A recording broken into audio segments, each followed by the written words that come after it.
In this video, I'm going to demonstrate how to use John Rice's Cognitive Viability Index, which is composed of a rubric and a scale, to assess the potential a game has for promoting higher order thinking and learning, or what John Rice refers to as cognitive viability. I'll do this using the Quest Atlantis game as an example. The rubric and scale documents are linked to the evaluation page on the Navajo Group project website and can be viewed and downloaded from there. I have local copies of these documents open.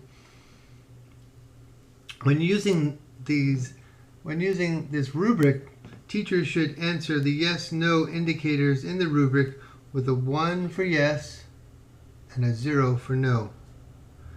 The higher a game scores on the index, the more opportunities the game will afford users opportunities for higher order thinking.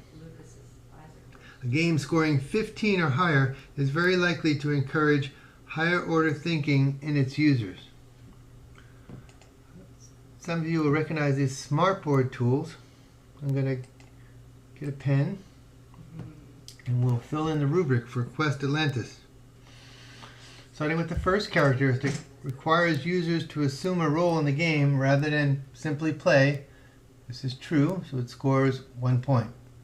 Offers meaningful interaction such as dialogue with NPCs, non-player characters. Scores another point. Has a storyline and has a complex storyline with characters users care about. There are some very good environmental issues,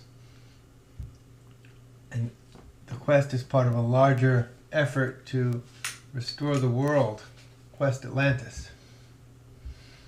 So that does easily earn that point. Going on, there are simple puzzles as well as complex puzzles requiring effort to solve, 2 more points. It uses 3-dimensional graphics, and it allows multiple views or camera pans and the ability to zoom in and out. Another point there. It allows different ways to complete the game. Stimulates complex processes requiring the adjustment of variables by users to obtain desired results, or adjusting variables leads to different results. That's true. Another point.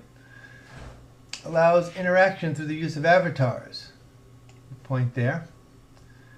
The avatars are lifelike. At this point, I'm going to take away 1 point, or not award a point there. The avatars are good, and all of the more advanced games use avatars, but I think they could have been more lifelike.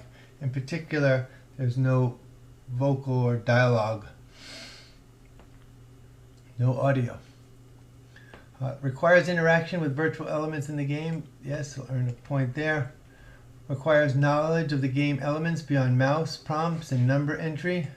Yes. Requires gathering of information in order to complete. It's another point.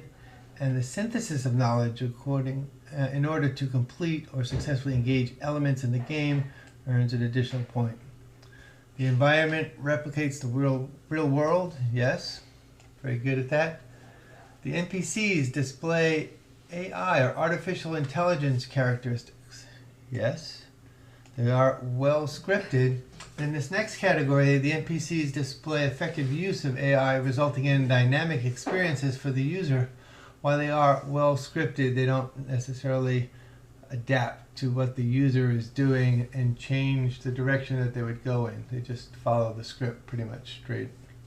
And so I'm going to not award the point here. And go on to the last one. Offers replayability with varying results.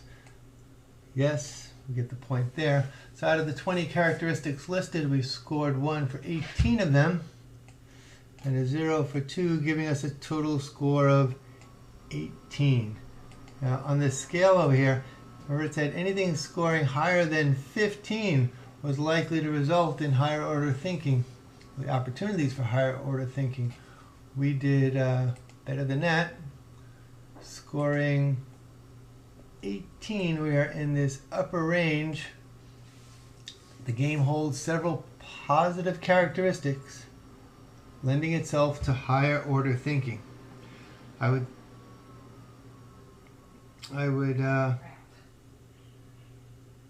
say that it is highly probable to encourage higher order thinking in its users. Based on my experiences with the game, I would concur with this assessment.